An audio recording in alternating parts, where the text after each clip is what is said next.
Olá, meu nome é Kátia Freire, sou fonoaudióloga com atuação na área de audiologia. E hoje eu vim aqui conversar com vocês um pouquinho sobre preservação auditiva para os profissionais da música. E por profissionais da música, entende-se não somente os músicos, mas todos que trabalham no meio musical. Ou seja, os técnicos de áudio, os técnicos de monitor, de PA, os produtores, os holds, o pessoal da iluminação. Todo mundo que tem uma exposição muito grande a níveis de pressão sonora extremamente elevados e que nem sempre usam proteção auditiva. E aí vocês terminam um show e vão para casa parecendo que a banda veio junto. Sensação de ouvido tampado, ouvido cheio, plenitude auricular, muitas vezes com um apitinho, com um zumbido, Isso são sintomas de uma fadiga auditiva. É sinal que neste dia você abusou da sua audição, ou seja, você não protegeu devidamente a sua audição. Se a gente fizer uma avaliação audiológica neste momento, com certeza, maior parte das pessoas terão uma perda auditiva temporária.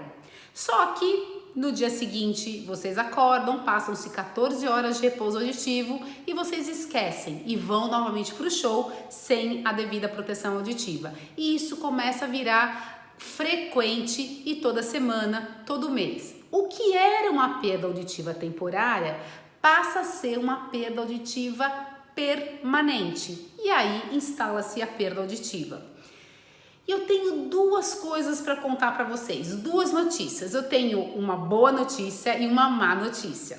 Como eu sou uma pessoa muito otimista, eu vou dar a boa notícia primeiro. A boa notícia é que tudo isso é prevenível.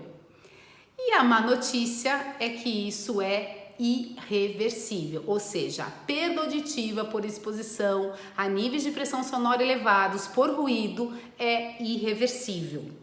Mas a gente tem como proteger, proteção auditiva.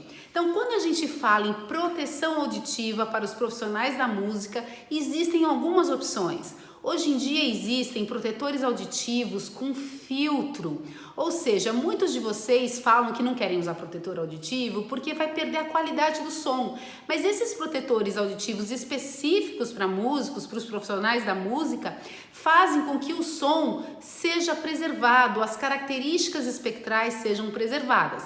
Protege a audição, como diminuísse o som, e mantém o espectro original do som.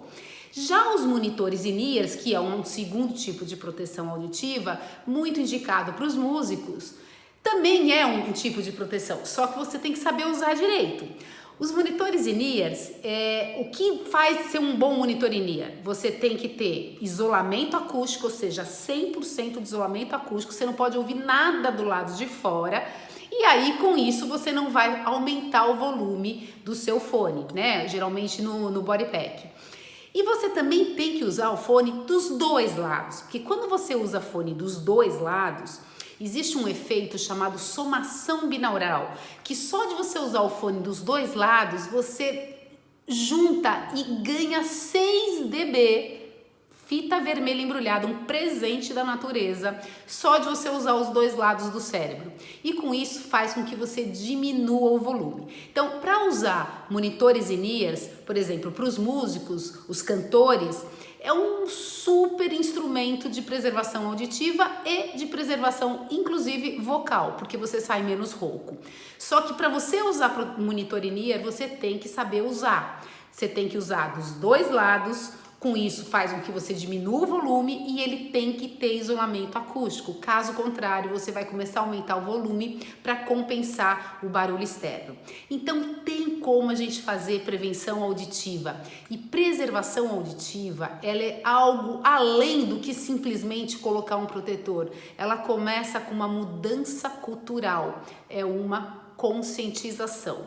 Então, no Dia Mundial de Conscientização do Ruído, faça a sua parte, se conscientize, preserve o seu principal instrumento de trabalho, a sua audição.